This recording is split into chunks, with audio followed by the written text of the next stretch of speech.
Policyholders Association of Zimbabwe Pipers, Polite Chiduma, Market Conduct Manager, Insurance and Pensions Commission, Agnes Magunje, Chairperson, Informal Traders Empowerment Association, and Frederick Maguraminga, President, Zimbabwe United Deregulated Commuter Operators, ZUTCO. Ladies and gentlemen, welcome to The Chase. Thank you.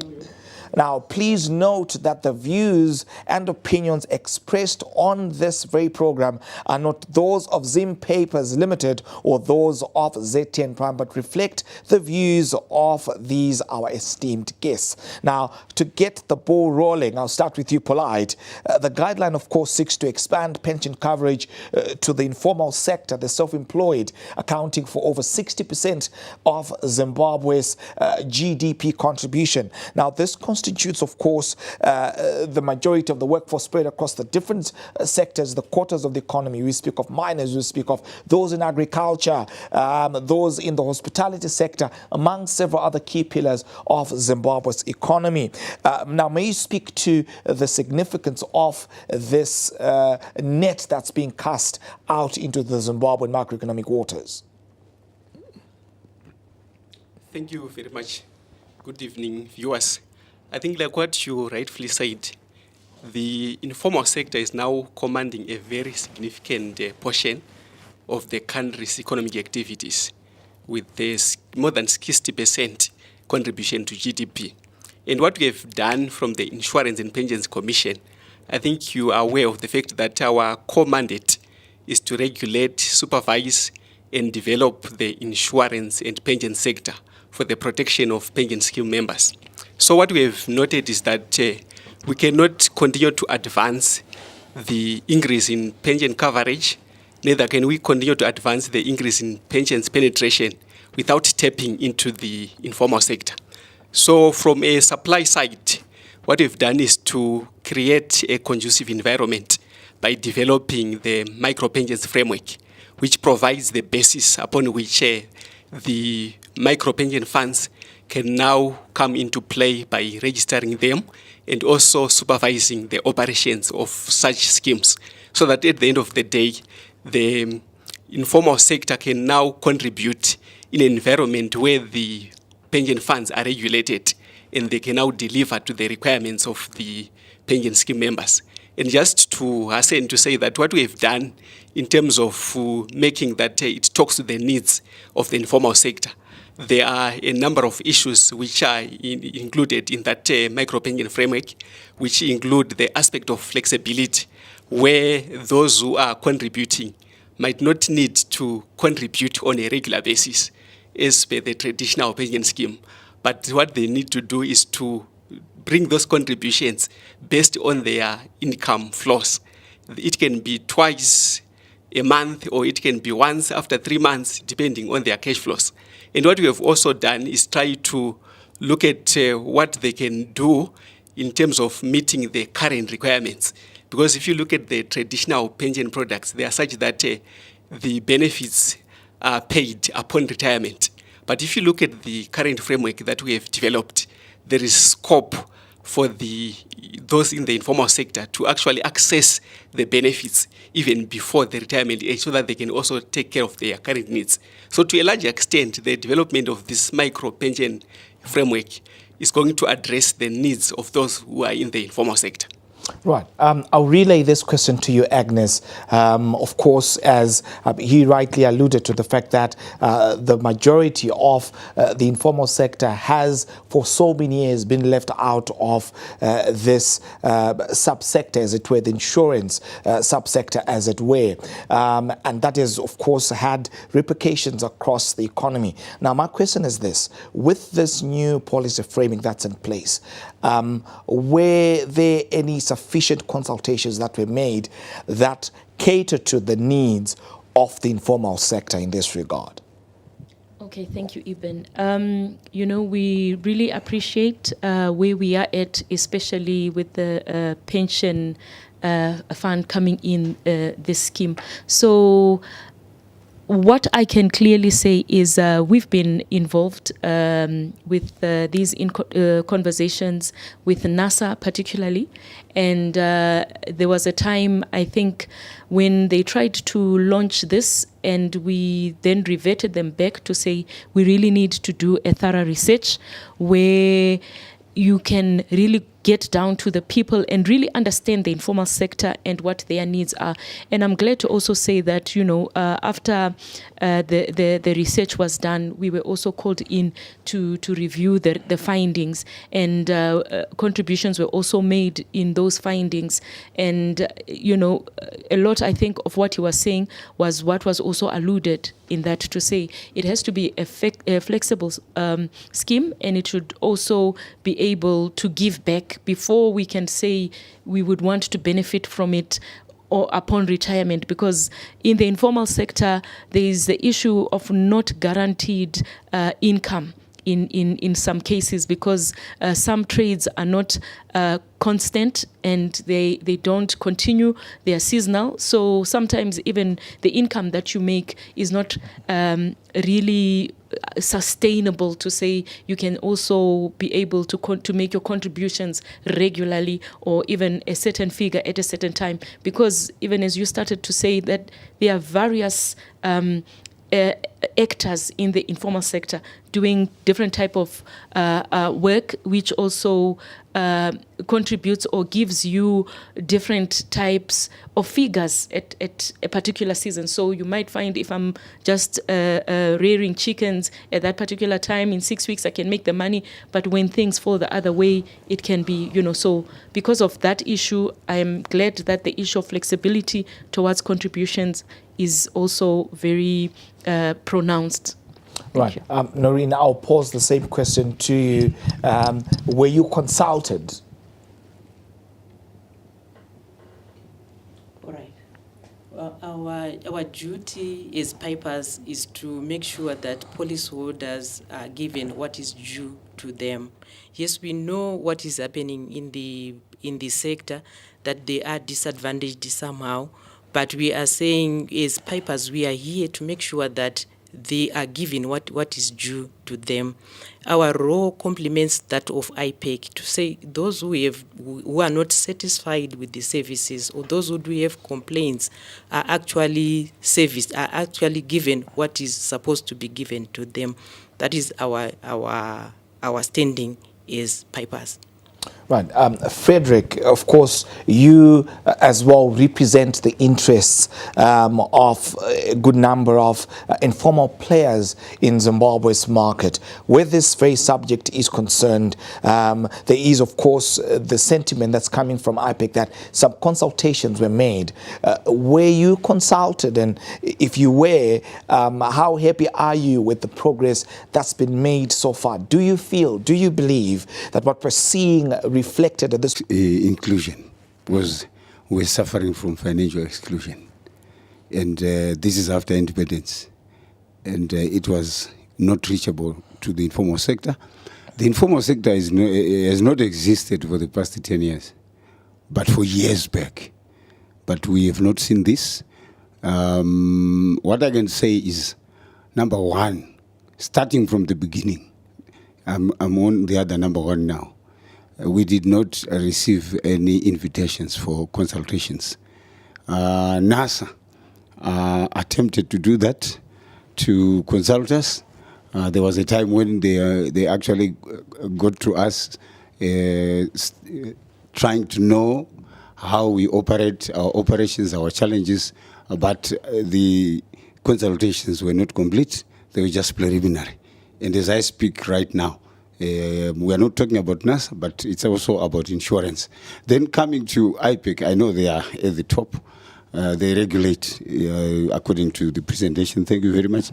So my question is, you're coming in at this stage. Is it that you have run out of business, or else you have got a heart for these people who are suffering in the informal sector, or else we just want to make sure that you do have, you now have been presented with an opportunity to level the ground, which had actually been steep for you, where you have lost so many policyholders as a result of the shift of the economy from the formal to the informal. But on our side, if you had made consultations, we have got challenges where right now we are actually engaging the government, thanks to the Minister of Transport, for acknowledging our operations, accepting associations. The seat of Harare, the local authorities, starting from Bulawayo, they have actually accepted us as associations, and they engage us at every level. And as I speak right now, we are in actually total engagement with the government and local authorities. So if that had happened with the insurance sector, I tell you definitely we could have been somewhere. We are not very far from the insurance sector. Remember, we work with the ICZ, the House for the Passenger Insurance. We've been together. But we have not seen much coming in terms of pensions. I know they were actually refraining. They feared most.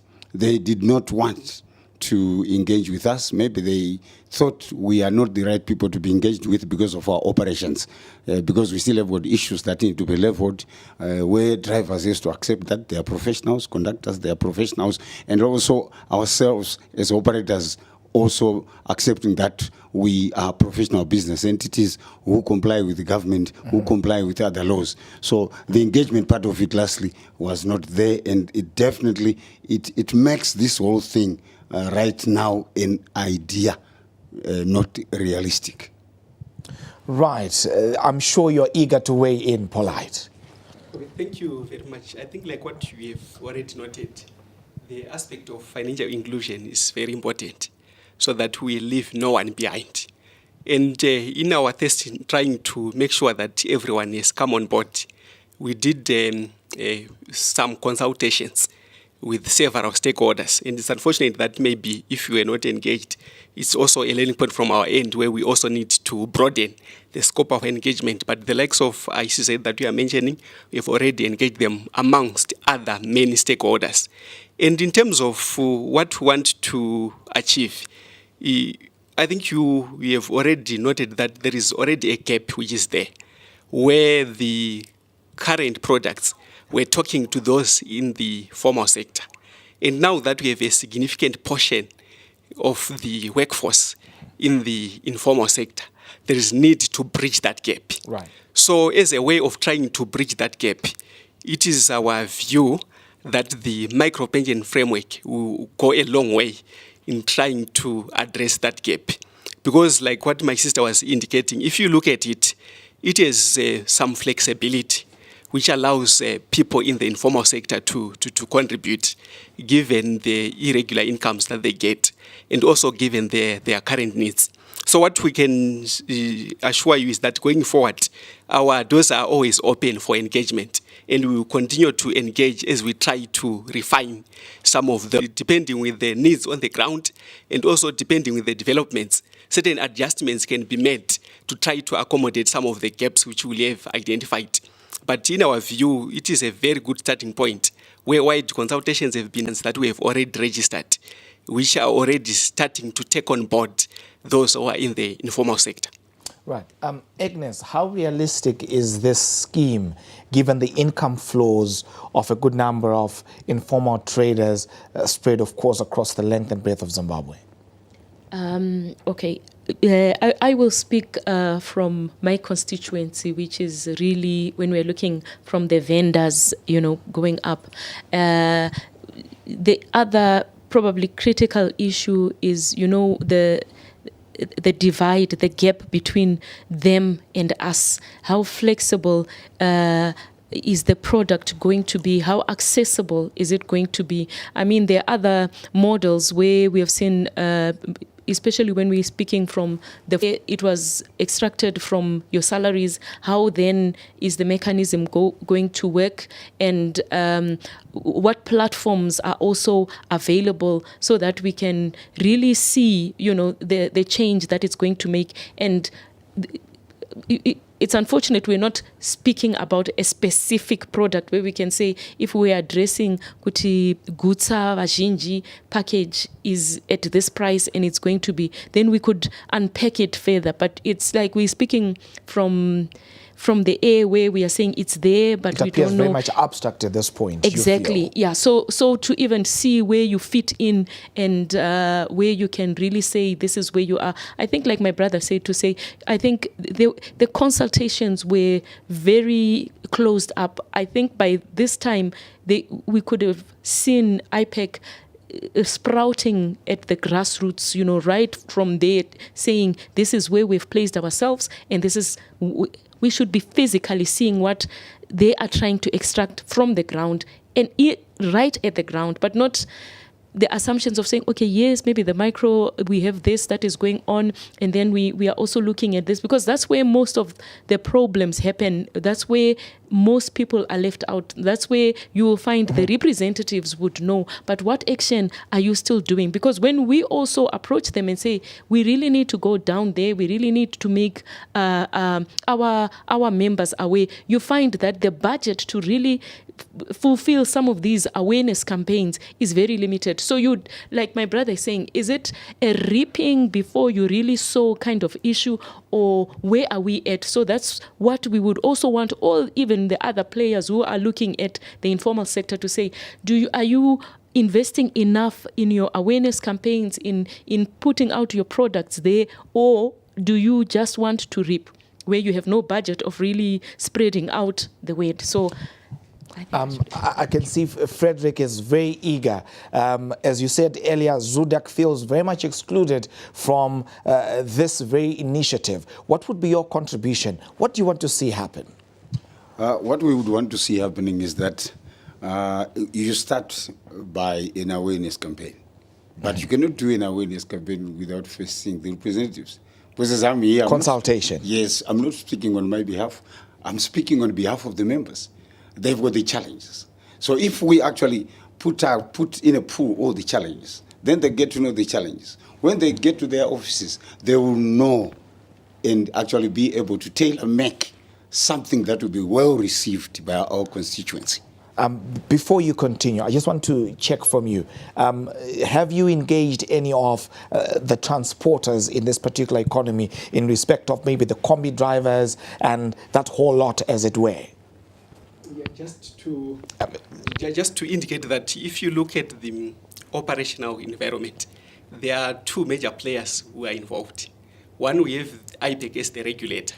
Then we also have the pension service providers. Right. So I just want to make it clear that from a regulatory perspective, the role of IPEC is to have an enabling environment so that we have these micro pension funds being registered and also take on board the informal sector.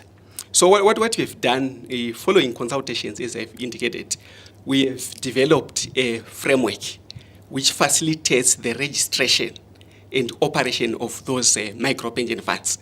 Then we now have the pension service providers who are going to take on board.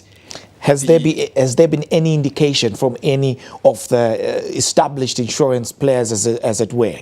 Yeah, I can confirm that for the ones which we have registered, there is proof that there is engagement. How many are those? As I've indicated, we have 4 which are already registered. Mm-hmm. And there is evidence that there are some stakeholders who have been engaged. But as you can see, the issue of engagement of stakeholders is ongoing.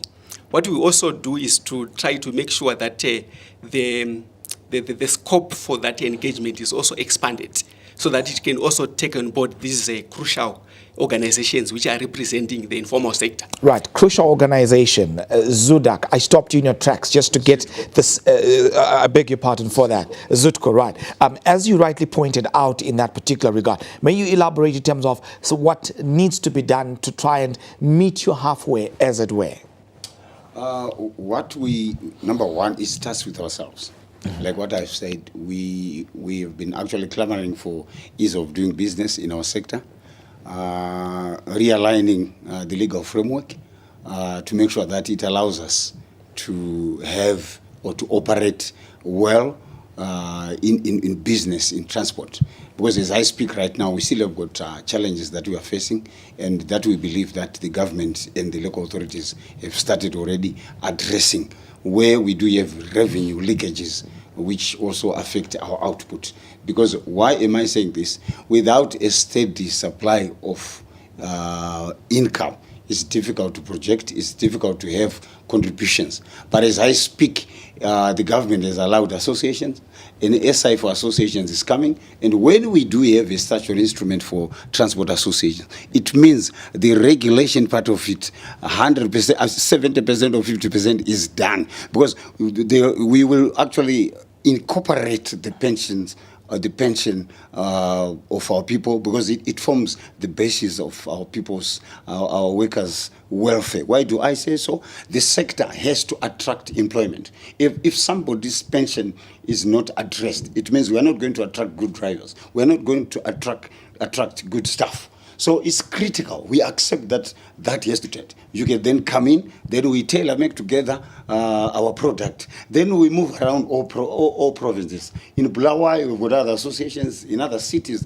Then after doing that, you meet the transport operators. Hear what the transport operators themselves say.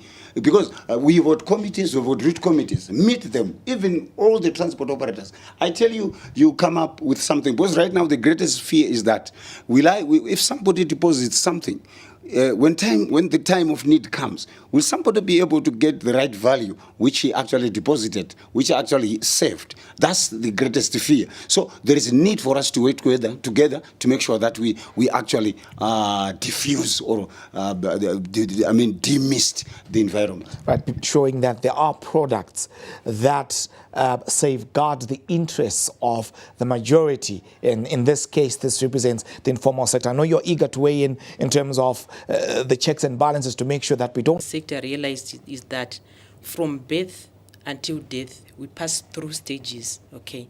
From birth, we are sponsored up to education, and then one goes to work, and then after work, there is retirement. Whilst you're working, you are now on your own. After retirement, you are now on your own. Now going to the informal sector is different from the formal sector, where you have the pension that is provided by the occupation as well as your pension in social security. They are saying informal sector does not have that. They do not. Whilst you are still paying, I think it's stipulated in the IPEC framework that one can actually borrow. You will know with the informal sector, you need capital. You can actually borrow from the fund. And there are various, you find out that at the end, as you retire or as you age, you are susceptible to diseases, to illnesses. You need to be cushioned on that. So really, it really benefits. But I think what is lacking is education. We need to know what is it. Like the majority does not know what it entails, marketing and campaigning, like what you were saying, so that people will understand. But insurance is really important. Micro pension is really important. It's only that people do not know. And the other thing is the issue of trust. You cannot. I think there's supposed to be an involvement, like what you were saying, to say people need to be involved. They need to know the steps. What is in it for us? How does it operate? Where do I claim? If something like this happens, what does it mean to me? What will happen to me? What is it that I'm going to be given? So it means education, trust. People need to know the product. If people are now on that page, I think they can see the benefits of this micro pension. Right. Polite, the elephant in the room, it's so palpable, and that elephant is the element of trust. In the yesteryears, with the currency changes, there's been value loss for insurers, and we could write a catalogue of what that has translated to for pension holders, insurance policy holders, and of course the list being interminable in that very regard. The question is this: what is it that's being brought to the fore that would result in these informal players coming to the table and actually adopting some of these products, as it were? Thank you very much. Maybe before I attend to your question, let me just address some of the issues which were raised by the previous speakers. Sure. In terms of engagement, I'm happy that we are aligned on that one. If you look at our activities as the Insurance and Pensions Commission, we have been doing road shows, then educational and public awareness campaigns throughout the 10 provinces of the country. So what we will then do as we get into 2026, I can confirm that we are already aligned in terms of the budget, where we want to scale up the awareness campaigns, specifically for the micro pension product, so that the public is aware that there is such product which is being issued. And I'm happy that we can coordinate with the already structured organizations which are already there, so that we can spearhead the awareness campaigns. Then coming to the big elephant in the room that you have asked, I think if you look at the Justice Smith-led Commission of Inquiry, Right. which looks into the causes of loss of value in the yesteryears, it was indicated that the loss of value was caused by quite a number of factors, which I will just highlight a few of them. One, there was an issue to do with weak corporate governance and regulatory failure. Then there were also archaic legislation where some of the regulations and the laws were a bit outdated and were not talking to the current situation. And there was also an issue to do with predatory expenses, where high expenses were being charged by the service providers, already attended to most of those causes of loss of value. Maybe let me start by the issue of weak corporate governance. If you look at the new act, the Pension and Provident Funds Act, there is a requirement for all pension funds to have properly constituted boards. And these properly constituted boards, there is also a requirement for them to be qualified to sit on those boards. And there is a minimum requirement which is required for those who are going to sit on those boards to have. So those minimum qualifications, in our view, they will go a long way in ensuring that those who are superintending over those funds, they really know what is expected of them and the right expertise. Then to augment that, the same act requires the pension funds to also have the independent expert board members who can come on board and bring the expertise so that the contributions which are brought to the fund, they are actually invested in instruments which can yield returns to the pension scheme members. So from a corporate governance perspective, a lot has been done, and IPEC will continue to enforce to ensure that we have properly constituted boards. Then coming to the issue of legislation, I think you could be aware that the new Pensions and Provident Fund Act is already in force, given that it was promulgated. And as we speak right now, we do have the IPEC Act, which is before the Parliament. That post the Commission of Inquiry, IPEC is now capacitated both in terms of numbers and in terms of skills, so that regulation can be done on a regular basis. And if you look at all these registered pension schemes, they are supposed to submit on a quarterly basis their returns which they file, so that we can assess that oversight role as the regulator and ensure that we correct things before they go out of hand. Right. I will come back to you on some of the elements of the Justice Smith Commission, because I believe that it's the history that lays the platform for the future. I will come back to you, Noreen, to say with the products, or with the framework rather, we're not at products yet, but we are still very much at the framework level. Do you feel enough has been done to put the necessary safeguards that protect the interests of investors in these upcoming or expected, anticipated, abstract at this level? Crucial to the insuring public, so to the micro pensions, because number one, they stated that there's flexibility of payment. Number one, before we go to flexibility of payment, they're supposed to be low. The rates are supposed to be low. Like the fee that is charged are supposed to take into cognizance that these people they do not earn a lot of money. So that is accommodated. And also flexibility. You can pay on a weekly basis, on a monthly basis, depending on where you their money is on an annual basis. So they pay, if it was for funeral, they pay just once they get the monies. So there is that flexibility in the framework to say they can pay whenever they get the monies.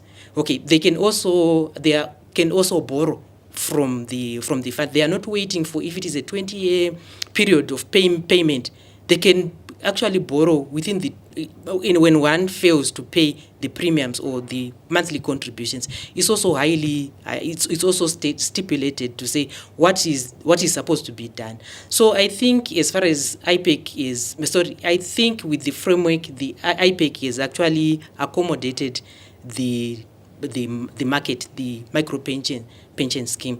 It's only that they need to know what they are supposed to get, because the problem is they really don't know what it is, the difference between it and the formal or pension scheme. Right. Agnes, may you speak to the aspects of the necessary safeguards? Do you feel that there are safeguards in place at this particular point? If not, what would you want to see? Okay. I'm going to go back after then you went to work, but I think if they are looking at it from that perspective as well, this is where you'll find that you have a product that you're planning for, and then you have a particular a scope where you think it's going to go in a particular direction, and you think people are not acceptive of it. But we must also recognize that most of the people in the informal sector here now are people who were in school, they were looking for employment for a long time, never got employment, resorted to either doing business in their own way. So this concept of insurance and pension and all these other things does not really hold water in that aspect. I'm emphasizing this because if the product is particularly for that market, and also looking at the regulatory framework in place to say this is what we are doing, we are trying the governance issues and whatnot, the issue of trust, and it's trust not only from the payouts, but it's also trust in what we have also paid in, because we're looking at a situation where our currency, we have these fears that whatever hit us back then will still come to us now, because we are hearing, okay, now we have to transition, we need to get to our own currency, which is something that we really want, because if we had started in that way, I think we wouldn't be in this uncomfortable position where we find ourselves. So when we are also contributing, that should also be very clear to say the contributions that you're going to be making towards this pension scheme, or the situation either changing, because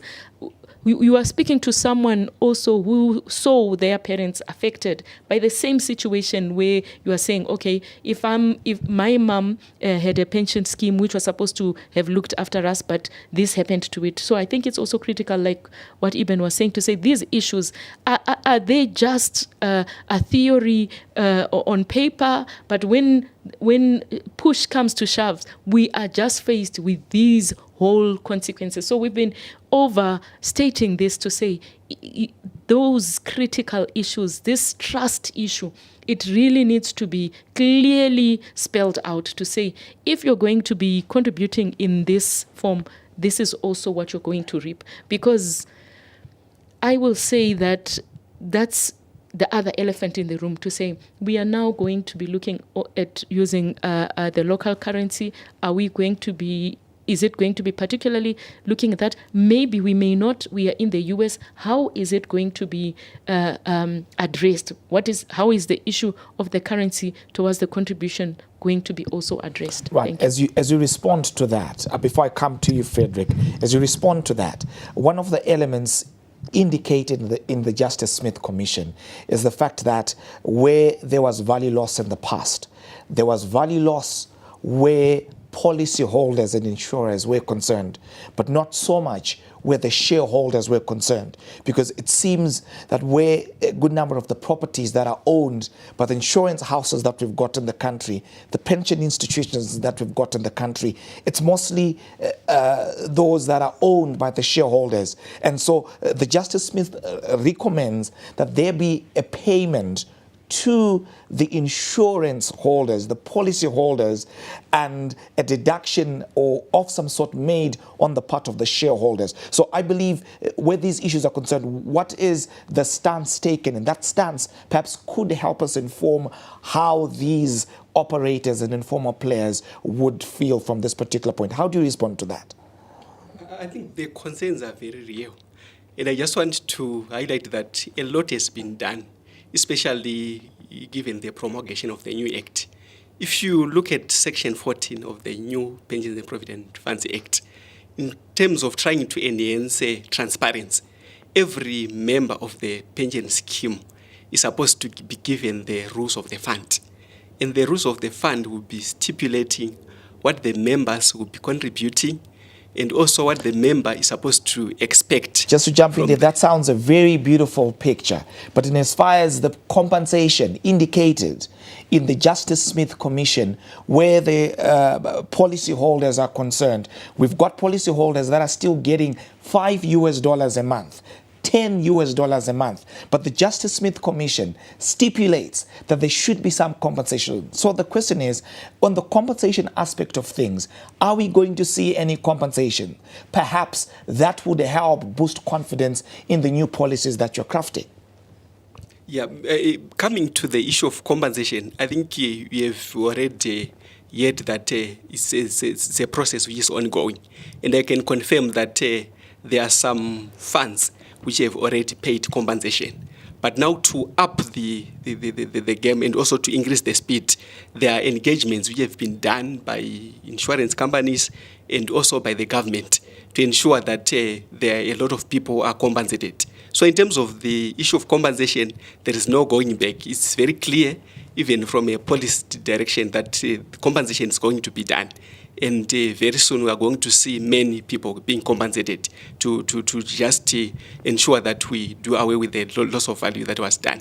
Then coming to the issue of transparency that I was indicating. Right. When one joins a pension scheme, it is a requirement of all pension scheme members, including these micro pension schemes that we are discussing, to give a copy of the rules of the fund to members and also to explain how the fund is going to operate. Right. And apart from that, there is a requirement for all the pension funds to hold AGMs on an annual basis so that they can explain to members in simple terms on how the fund has performed, the contributions which have been brought to the fund, the investments which have been made, and also the returns. And on an individual level, the fund is mandated by the same section to give what are called the benefit statements to members, so that members can actually see what they've contributed, then the returns which have been earned from such investments, then the expense which have been charged, and the closing balance for each and every year. So this has been done so that we try to build trust between the members and the pension schemes. And also just to indicate that in terms of investments, which Agnes was indicating, I think you could be aware that according to SI 28 of 2020, it stipulates that when contributions have been made in US dollars, then investments are also supposed to be done in US dollars, and so should be the benefits paid. So currently we already have a legislation which try to safeguard all the contributions which members have made, so that they can Right. get their benefits. Very quickly, as we are about to close the program, I will give an opportunity to Zutko. May you speak to the kind of potential schemes that your constituents could be looking forward to? Thank you. Before I get to that, I want to make it very clear that there is a promise that has not been fulfilled. One is getting $10, one is getting $5. To me, for them to come to the public, for them to come to us, they must first deal with those previous policyholders. Then we may have the trust. There are no two ways about it. This is nation building. And in terms of protection, we don't expect the government to intervene. When the government intervenes, it's a crisis. For example, on our side, in the transport sector, where we see the government declaring a national disaster after an accident, it means the operator was not complying with the insurance, the passenger insurance. But it had been, it was going. This kind of pension is needed. We have suffered during COVID. where we did not even have the employment benefit setups. So definitely we were not anti-progress. We are not anti-transformation. But what we need is that we don't want to, like what she said, we don't want to repeat issues. We know the currency issues. The Zimbabweans were aware of this, even as organizations were association. But we also want to see the composition of the board must also include those players, our organizations. We need permanent seats where we are able to oversee those monies that they have actually taken. The investment decisions that they take, we must know where they are coming from. And again, they need to plow back. Have we seen them plowing back? For example, for the vendors, they need to build vending stalls. For example, for us, they must do something for us, maybe providing the loans, necessitating, to make sure that we do have something at hand such that we also support. So definitely it's black and white. We need in pension insurance. And to us, it makes us to become irresponsible transport operators who are employers, and we attract quality drivers, and they will be able to stay for a long time in that vehicle, because there are pull factors, not push factors. Well, of course, we have come to the close of our program. I'd like to thank my guests, Noreen Wachkoka, Vice President, Pension and Insurance Policy Holders Association of Zimbabwe, Polite Chidumwa, Market Conduct Manager, Insurance and Pensions Commission, Agnes Magunje, Chairperson, Informal Traders Empowerment Association, Frederick Magura Minga, President, Zimbabwe United Deregulated Commuter Operators. Ladies and gentlemen, thank you for appearing on The Chase. And of course, that's a wrap. Do follow us on our social media handles as InPapers TV Network, as well as at ZTN Prime. Your views and your thoughts are important to us. Remember to catch us, of course, on DSTV channel 294, where, of course, we give you the sharpest programming in Zimbabwe on the continent.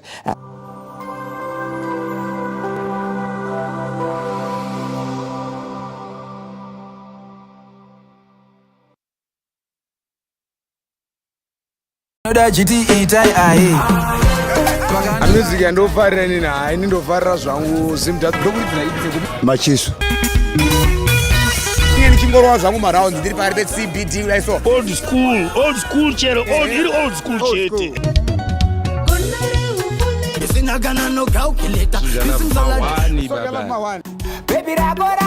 DJ on the move.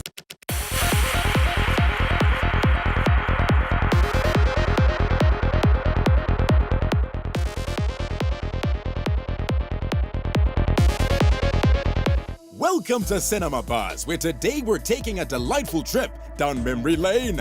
Join us as we revisit the classic cartoon series that shaped our childhoods and defined a generation. From zany antics to unforgettable characters, we'll explore the shows that brought us laughter and joy. Get ready to relive those animated adventures. Let's dive right in. The Powerpuff Girls, sugar, spice, and everything nice. 3 superpowered little girls are on a mission to save the world. Well, at least the city of Townsville. From battling monstrous villains to thwarting would-be conquerors and tackling all sorts of gross challenges, these pint-sized heroes show that size doesn't matter when it comes to heroism. Get ready for action, laughs, and plenty of girl power as they take on whatever threats come their way. Like Mojo Jojo. With the evil forces growing, could this be the end of the Powerpuff Girls? Say goodbye, Powerpuffs. Nah, made you look. It's not! It's true! What are you talking about? Since you asked, now for the first time ever, you can own 2 brand new Powerpuff. Blonde egomaniac who has a knack for overestimating his own manliness and charm. Despite his misguided confidence and outrageous antics, he stumbles through life thinking he's a ladies' man, only to find himself in one awkward situation after another. With plenty of laughs and cringe-worthy moments, this is a comedic journey of self-discovery and the absurdity of ego. Sassy. Studley. Oh. Check the facts. Man, I'm pretty.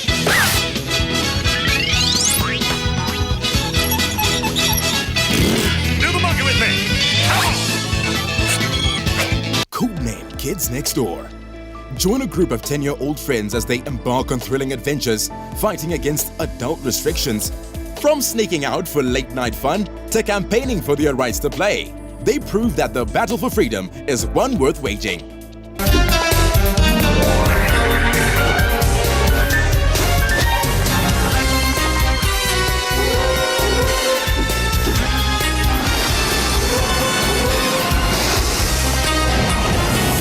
Danny Phantom, a 14-year-old, gains powers and takes on the challenge of saving the world. With newfound abilities, he navigates the supernatural while battling dark forces, proving that even a teenager can make a big difference. And he took a look inside of it. There was a great big flash, everything just changed. His molecules got all rearranged.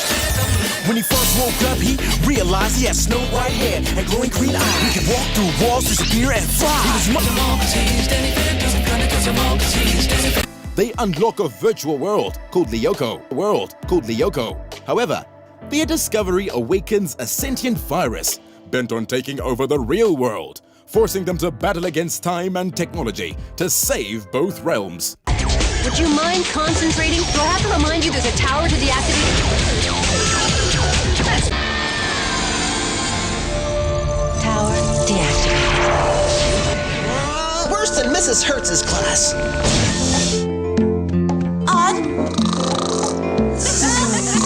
We need to talk. You come home late every... That wraps up this nostalgic episode of Cinema Buzz. We hope you enjoyed reminiscing about the classic cartoons that made us laugh, cry, and feel inspired. I'll catch you later.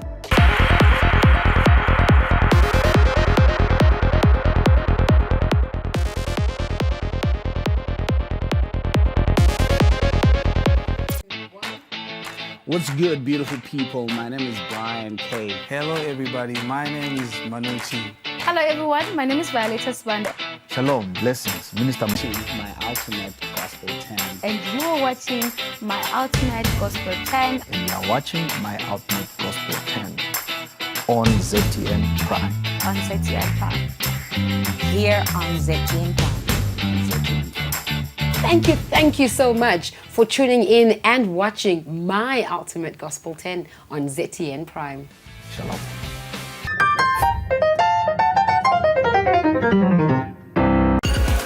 What we getting into? What we getting into? Cause I'm in tune. What we getting into? What we getting into? Yeah, it's your boy Joie Lafa, reporting live in H-Town, representing Africa from Nairobi.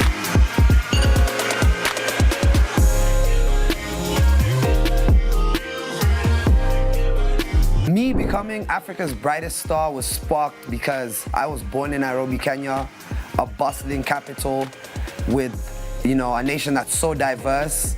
And me being from Zimbabwe, being born in Kenya, I always wondered, who am I, And along the way, I realized that I'm actually a voice for so many other African kids who one parent is from one country and the other parent is from another country, and you're born in another country. And that's called a third culture kid. So I'm really doing this for all of Africa, but mostly my third culture kids.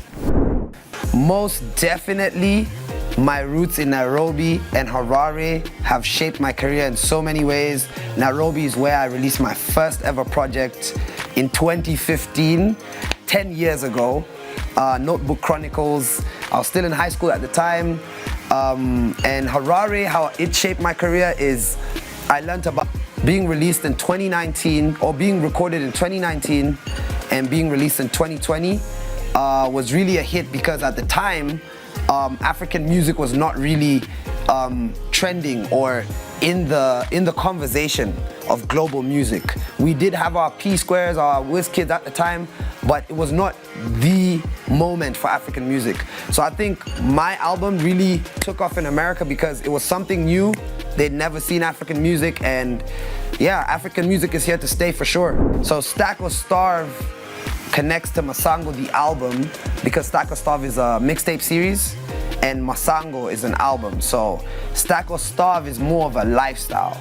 I recently dropped Stack or Starve Volume 3 in November 2024, which just shows the cohesion of continuing the story. But all in all, Stack or Starve is about saving and not wasting your money, especially as a creative. When you get your first checks, don't just blow it. Invest in equipment, you know? So that's where Stack of Stuff came from. And Masango is my Shona name. So yeah, I just named the album after myself. Joie Le Feu. So the name Joie Le Feu came about because I used to be a rapper called Jada Flames. I was a rapper called Jada Flames back in Nairobi. And when I moved to America in 2018 for college, you know, branding is very important in this work, you know? So what I did was, I took my real name, which is Joaminho Masango Pemiwa. I took my real name, took the joie part, which means joy in French, because my mom's from Burundi. And then I put the Le Feu, which means fire in French. So basically, I'm still Jada Flames, but in French now. So yeah, that's where Joie Le Feu comes from. My music impacting the global narrative for African artists, ideally, is get your money, stack, and not starve, right? But as I released Stack of Stuff Volume 3 last year, I realized that it's actually a double entendre, because you could be stacking, but life is in seasons, like the Bible says. And sometimes you're gonna have to starve, you know? That's just how the game goes.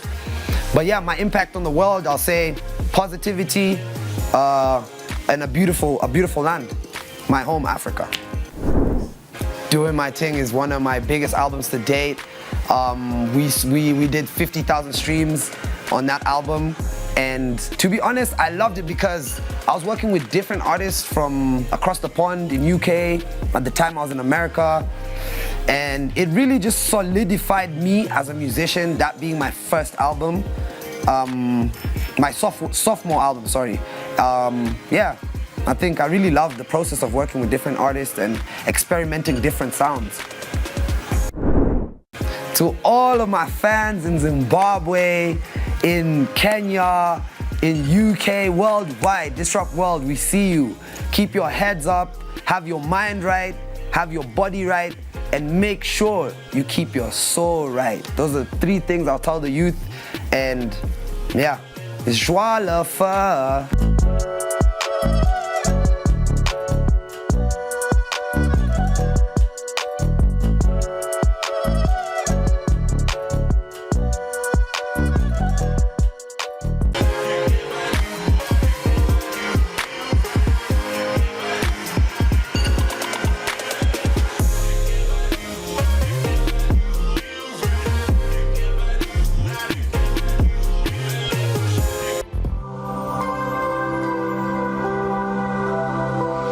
ZTN Prime subscribes to regulations governing broadcasting services in Zimbabwe. All programming is produced and aired within the framework stipulated. ZTN Prime, Instagram at ZTN Prime, TikTok at ZTN Prime, or WhatsApp us on +263 71 817 8745, or email us on our website feedback@ztn.co.zw. And this place is the Hustler Street. Yes, yes. So we just want to welcome you all to Zimbabwe. Yes, sir. Can we all say welcome to Zimbabwe? 294.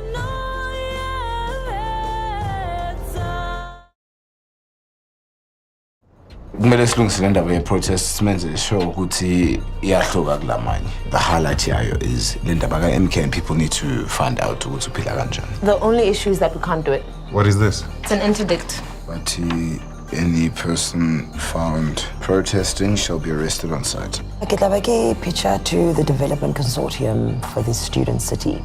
And if all goes well, a whole new life opens up. Akukho lula ukumshiya umuntu kakhulukazi kulesimo engikusona. Yabona kunento gokwakho. Ngiyathemba ukuthi ungiphathele indaba ezimnandi. Engathi mangithola information ngathola ukuthi lo muntu uthengisa abafazi. So le nto leyo iyenza ukuthi uThuli yagcina thatha indlela yakhe anyamalale. Uchaza ukuthi usengozini enkulu.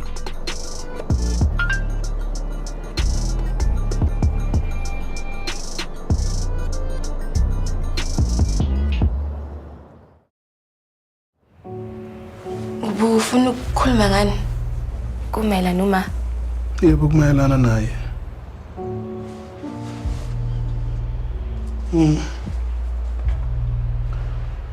Usumtholile? Lalela-ke kufuneka ngiphuthume umndeni wami ungilindele. Ngiyathemba ukuthi akusizona indaba ezimbi. Hayi, sokhuluma ngelinye ilanga. Ngiyaxolisa. Yebo.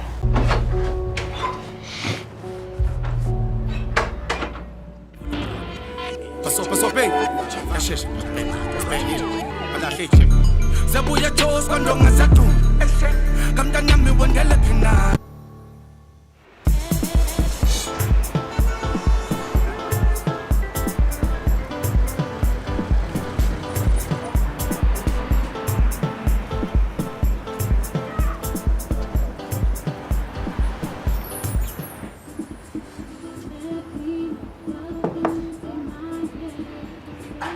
Chanze. Manje.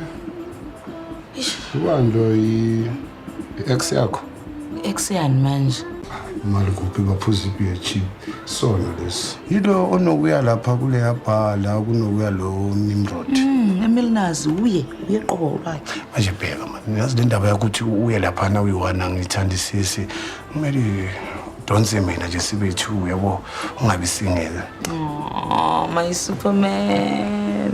Khuleka ngami ngizoba right yeso. Ya ungayikhathazi. Ngiyabonga kodwa ngokuyikhathaza ngami yeso. Sure. Hawu ndoda. Khona lo jahele khona. Ama customer ami angimele nibalambile leni. Usikilo mina wethe ngithi into ezolo kuphela. Awusho sasiku sister. Ya usagula and mayibona mina vele ethembe ebone nangu salesman wamampelo yabona. Okay ke. One favor. Yenze sure kunamafutha lapho ne. Yazi uDiamond akancane ukunuka lamafutha amagwenya anukayo. Please. Kwathi umuntu unjani? Ungafika udla lunch amahala bese uzothi pe. Usikilo mara umsebenzi wakho. 4 yamagwenya njengayizolo. 4 ne. Njengayizolo. Yami ke special anane means ingakhilathi zakho usithanda ucebezela. Bheka usikilo. Nowami watho. Ngithi kade usenjalo. Papa usikilo. Hey, perfect timing. I actually wanted to take you through the numbers. Okay. So as you can see here, my revenue stream will be solid for the next financial year. Okay. King Emma, ngithonsekilukise slides. Kodwa ke cha shame. Uzwakala ngathi into yakho uyayazi, eh? Yazi ngathi ngakubiza ngoba njengamanje uDonald Trump wala Joe Biden. No. That's what I want. What about your kids? Oh, usho ngoba nixakazisana no baba. Filo kareke a homewrecker. Mina ngibone ke kodwa kanjalo.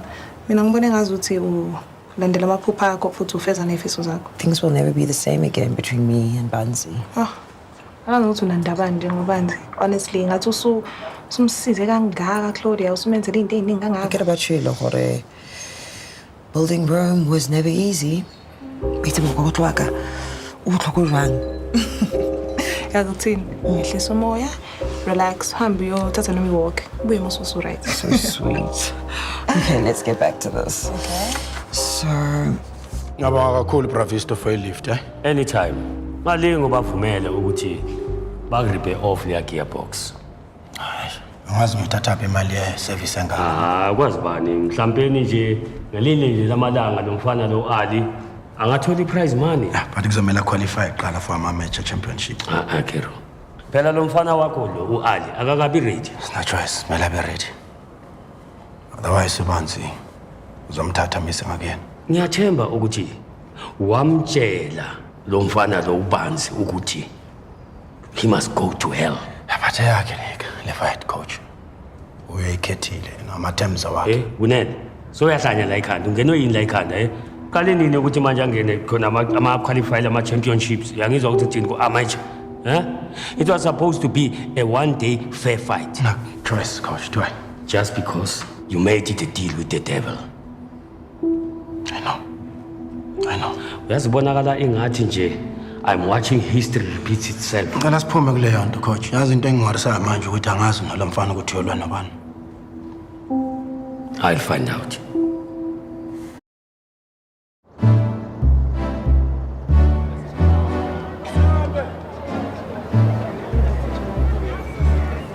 Njani MK? MK angabhukanga wena. Wenze ekwadeni ekhanda. The Vice Chancellor is convening a meeting with the press tomorrow to discuss the housing crisis on campus. Journalists are invited. Blah, blah, blah.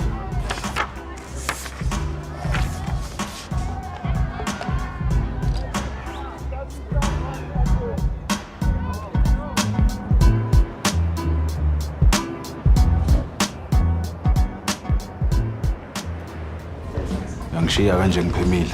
Mina nawe mase kuzothandweni samanzi no-oyela.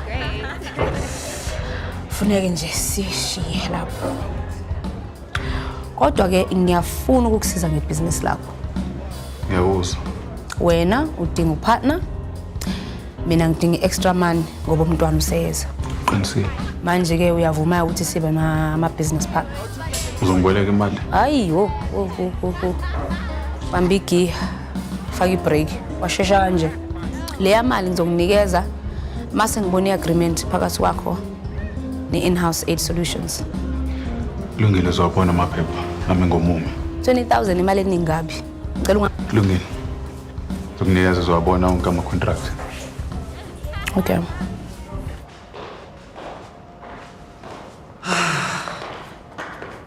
Neke kopa o soka bophelo ba ka for yours. Okay, it's all feel and gotta get 20. And also, I got what are my unique selling point. No, but you are a unique selling point. Okay, fine. Let's do it, yeah. Impeach it. No. Yeah, no pressure, all right. Okay. Shut up. All right. Don't be hard on you. Calm, king, relax. Oh. A good landlord is like your favorite bartender. How's a madle? Wolisela. But Homotoka, he acts fast. Speak from the heart. But I am. No, you know, this whole thing about landlord, draw from your history. The bridge, public toilets, even bus shelters. Honanong, it's still the same, except I believe that our youth deserve to live with dignity in the city. No, that's good. Now that you sound like a Claudia that I know. Are you sure it's not too much? No, it's not. You're owning it. You're owning it. Convince the consortium, Jorge, this is not my first rodeo. Look, on our experience, I mean, property development, so, wait, swear. Even if it says Banzim Dawung's wife? Just something. Why are you so good to me? The feelings.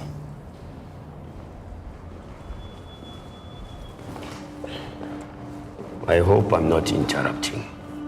No. Dumela Bravisto.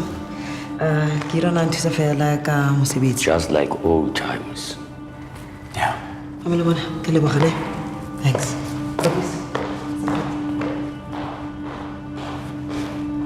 Listen. Yazi ukuthi lo mfana lo Ali ubhekene ne-rising star boxer. Akashayi uyanqubusa. Alright, and then indaba ezinhle? Ngisho akunene. Anginazi indaba ezinhle. Yebo. Kunjani?